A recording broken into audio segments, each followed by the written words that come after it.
नमस्कार, मी सोमनाथ काळे MH42 लाईव्हमधून आज थेट मी पुण्यामध्ये आलेलो आहे.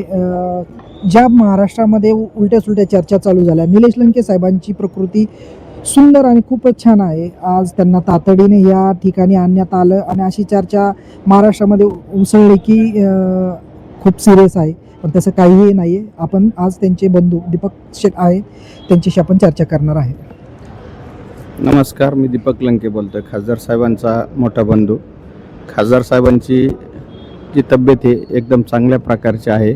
कोणत्या प्रकारचे टेन्शन घेण्याचं कोणत्याही कार्यकर्त्याला कारण नाही, कारण जे प्रसारमाध्यमावर जे चालू आहे तर ते तसा काही प्रकार नाही आहे. डॉक्टरांची सल्ल्यानुसार ट्रीटमेंट एकदम योग्य चालू आहे.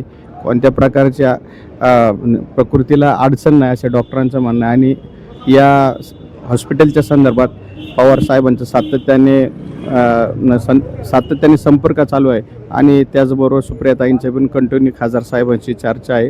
हॉस्पिटलशी पण कंटिन्यू बोलत आहेत आणि अनेक जण आमचे संपूर्ण कार्यकर्ते महाराष्ट्रातून, जिल्ह्यातून नव्हे तर भारतातून असंख्य कार्यकर्त्यांना एक सांगू इच्छितो की खासदार साहेबांची तब्येत आणि प्रकृती एकदम चांगल्या प्रकारची आहे.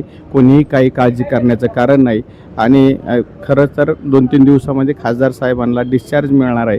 त्यामुळं खासदार साहेब आपण सर्वांना 2-3 दिवसामध्ये बाहेर सर्वांना भेटू शकतील अशी, आणि मी एकच इच्छा व्यक्त करतो का कोणीही कोणत्या प्रकारची धावपळ न करता खासदार साहेबांना 2-3 दिवस थोडा आराम करू द्यावा अशी एक इच्छा व्यक्त करतो आणि थांबतो. रामकृष्ण हरी.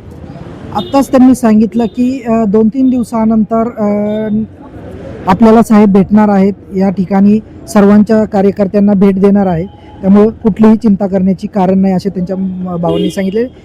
सोमनाथ, पुणे.